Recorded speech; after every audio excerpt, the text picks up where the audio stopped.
talk about newcomers to fly fishing and what rod do I buy. So if we're just talking about the fly rod itself, and it's not just me, this is an industry standard for introducing people to fly fishing. And like I said, in this case is a 9-foot 6-weight rod.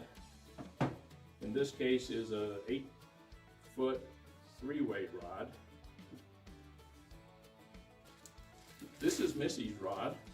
It's combo. We'll talk about that in a minute. And it is a 9-foot 4-weight rod. But the rod, if I had to say to someone, or if you ask me, which I get asked this all the time, if I had to buy my first rod or if I only wanted to own one rod. Now, let's keep in mind here. So we're talking about the Salt, the Grays, the ham sport, the Snake, or let's go to some smaller streams, any of the tributaries to the tributaries. If I was going to recommend one rod, it would be a 9-foot 5-weight medium action. Now, again, on the medium action, what's going to happen there, let's pick, you're casting on a small stream or you're out on the Snake. The thing is, with this rod, it's more universal than these other rods for this reason.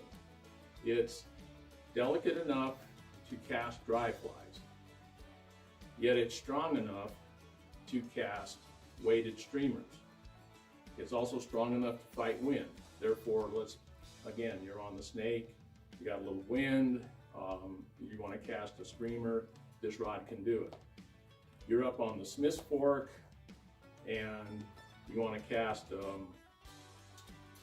number 12 or a number 14 dry fly, some caddis or something, you can do that with this rod. So all in all, for all fishing conditions, this would be the most universal fly rod.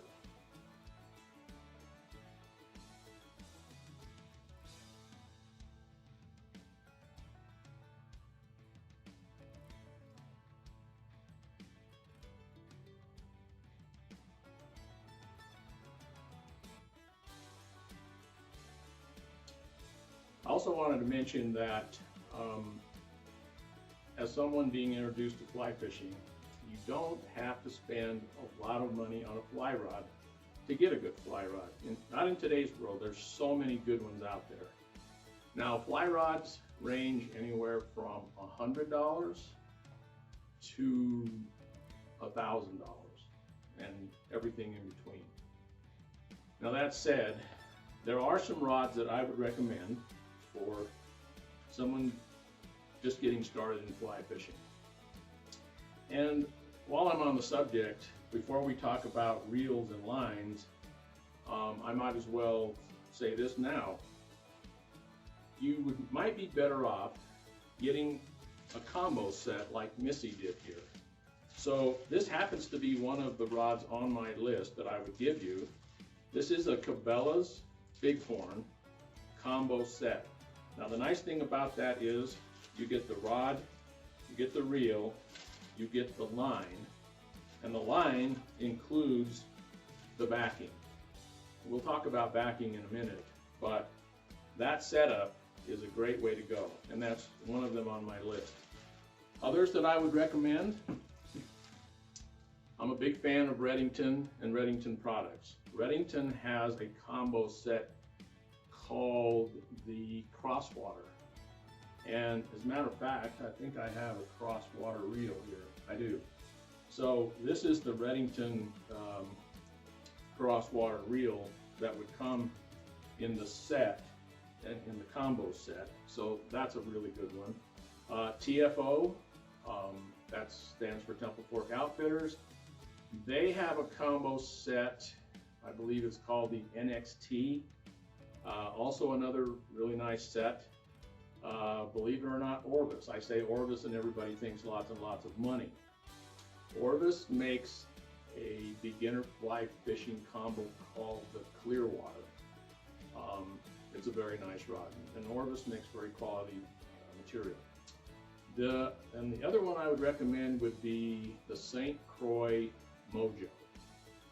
Now these are products that I'm familiar. Oh, there's one more. It's called the Echo. Now I forget the Echo. Anyway, it's an Echo. Look under Echo combo sets. Anyway, those would be the manufacturer's rod reel combo sets that I would recommend for the beginner, because as we get talking about reels, lines, the line is, setting up a fly reel is going to take a minute and different kinds of knots. So you might be better off just getting a combo like this.